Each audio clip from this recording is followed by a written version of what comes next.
KiConscious is here to help with the van trip, not the chemical trip. Yes. It's about the person finding their truth, not about me finding their truth or telling them what truth is.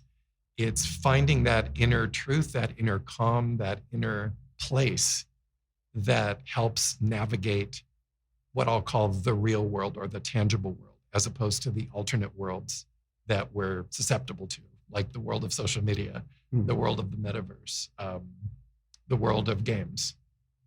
You've explained it briefly, but why would someone call you and give you a ring and like, hello, Michael, what can you do for me?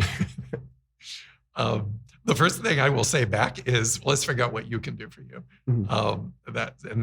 That's how candid I am. I'm not really interested in selling anything to anyone. If it's the right combination, then magic will happen. And if it isn't, find a place that is. It might very well be that place with the purple front that says psychic in giant white letters across Hollywood Boulevard. Who knows? We're all looking for answers, and we all find them in different places. I think that when someone reaches out, the first thing that I say is read everything on the website, go to KiConscious on Instagram or Facebook and read all the posts. There's a lot of free content there, explaining everything from what a sage candle can do to help your environment to what a particular crystal is for. And all of that is free. You just go and sort of go to that learning curve without buying anything. In terms of what it's like to experience it, as I said, it's like coming once a week for 2 hours to have a conversation. And in that conversation, there will probably be self-discovery breakthroughs and a lot of homework. And that's what it's like. But in a session, like you said, it's not a therapy session. No. You are tapped into the energy world. Mine and theirs, hopefully. Yes. And what are you saying? What is coming out? I know you said you had visions and you had things already in mind, but during the course of the 2-hour session, what else? It just things are coming to you naturally? Or what are you trying to get from your client? I'm trying to get them to open the doors so that the information is accessible to themselves and me. And the way to do that, the way that I do that is through conversation. So I'll always tell them what I got, quote unquote, in the shower. I don't necessarily tell them it came to me in the shower. It sort of sounds weird to some people. But I will say, these are the things I got. What have you gotten from your higher self this week? Because I have them keep a notebook to write down any messages they receive throughout the week that they feel came from their higher self, didn't necessarily make sense, or what we might call profound thoughts. Like, wow, that was big. Why did that come in my head? Jot it down. We'll figure it out. Or I got this information in a dream. This is what the dream was. What do you think that meant? And rather than answering, because they can go on the internet and search dream interpretation and find out what the seagull meant, or what the snake meant, or anything that might appear in their dream, what I'll say is, how did it make you feel? Were you happy when you woke up? Were you concerned? Did you feel like you were in a dark place when you were dreaming? And we'll talk in general about the impact of dreams, because we all bring dream content into our day, whether it's subconsciously or consciously. I will probably ask in a strong, fast-moving session, I'll probably ask 50 or 60 questions during the 2 hours. There are times I've only asked 1 or 2, and the client will, in their answer, will just keep opening doors, opening doors, opening doors. I'll start seeing things, they'll start feeling things, and we'll make a lot of progress. Because if they connect with that space within themselves, they're going to progressively learn how to do that on their own through the course of it happening. It's the way that we ride a bike. When we ride a bike incorrectly and we fall, our body says, don't do that again. This is what we need to do. It's almost like finding one's upright equilibrium. So you're not falling, stumbling, etc. And the more you do it, and the more you recognize how that feels, the easier it becomes. Okay. And what type of clients contact you?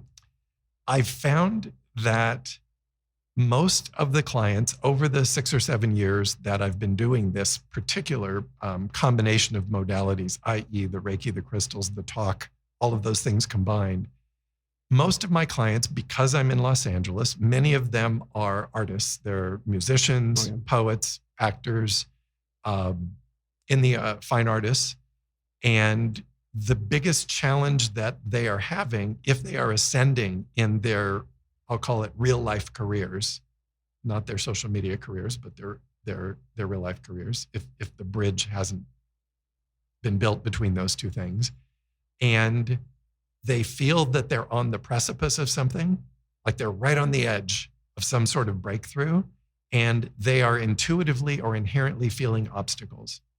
Like, why am I getting so close time after time, but it, whatever it is, I'm doing air quotes, isn't happening? Why is that? My answer always is that there are barriers inside you that are preventing it from happening now because you don't believe now is the right time. And there will be a time that I believe the universe will just stop delivering the opportunities if it has been told no time after time after time, or if someone is using their strength to keep, again, those doors closed instead of the doors being open.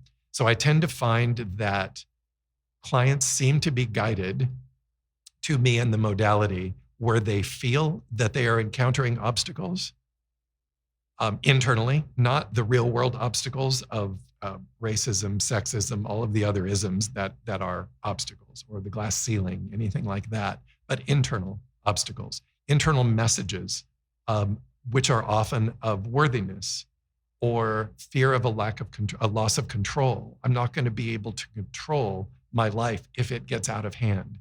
And we all read the stories of what happens, for example, to young celebrities who suddenly become overnight successes, and hundreds of thousands, if not millions of people are energetically trying to pull from them, and they just weren't equipped for that. All they were interested in doing was create their music or create their art.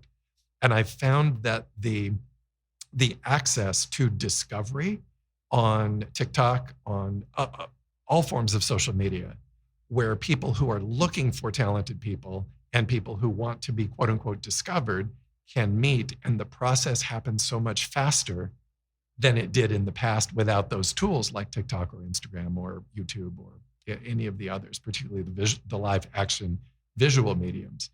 So I tend to attract clients, or 99% of my work is referral. I would say one person a year just stumbles across the website or stumbles across KiConscious on Instagram at KiConscious and discovers me that way. It's usually someone saying, you know what, I feel intuitively that something's going on that's preventing you from breaking through. I know who you should call.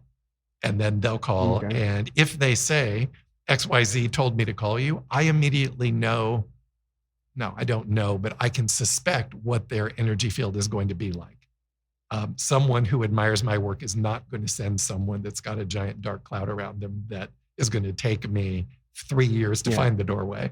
But I had someone on here I talked, and he was an astrologist, and he said, I'm pretty sure he said we choose at birth, we already know. It's already, our life is, I guess we already know the path. And then we choose when we're born, we choose who our parents are. I'll say it in a little more technical way. I think we choose the family that is the most likely facilitator of the journey that we need to take, or we choose the family that needs us to help complete their journey. So you say that would be an accurate statement? Yes. Well, it's a statement that resonates with me. It's not up to me to label any philosophy as, I'm not, actually. I think they're very destructive. Yeah. If only the world were as simple as the labels that people try to put on one another.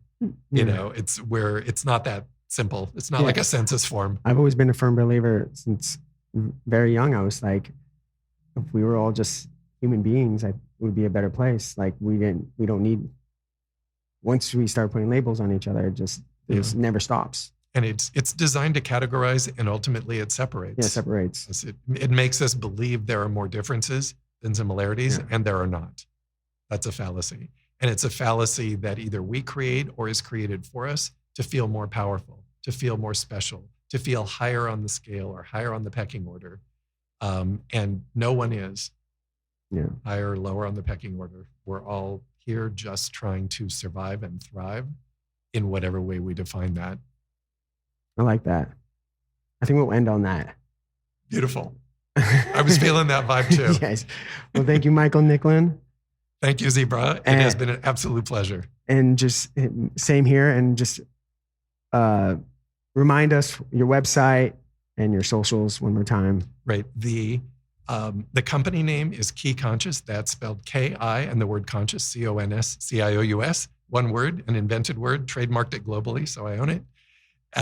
And it's at KiConscious on social media, Facebook and Instagram. KiConscious.com is where the website resides. And my name is Michael Nicklin, Nicklin. I am at Michael Nicklin on social. I got it first. So Facebook, Instagram, you can find me. And I am the company. So it's all one big message. All righty. Thank you so much. Thank you. Thank you for coming. Thank you, Z.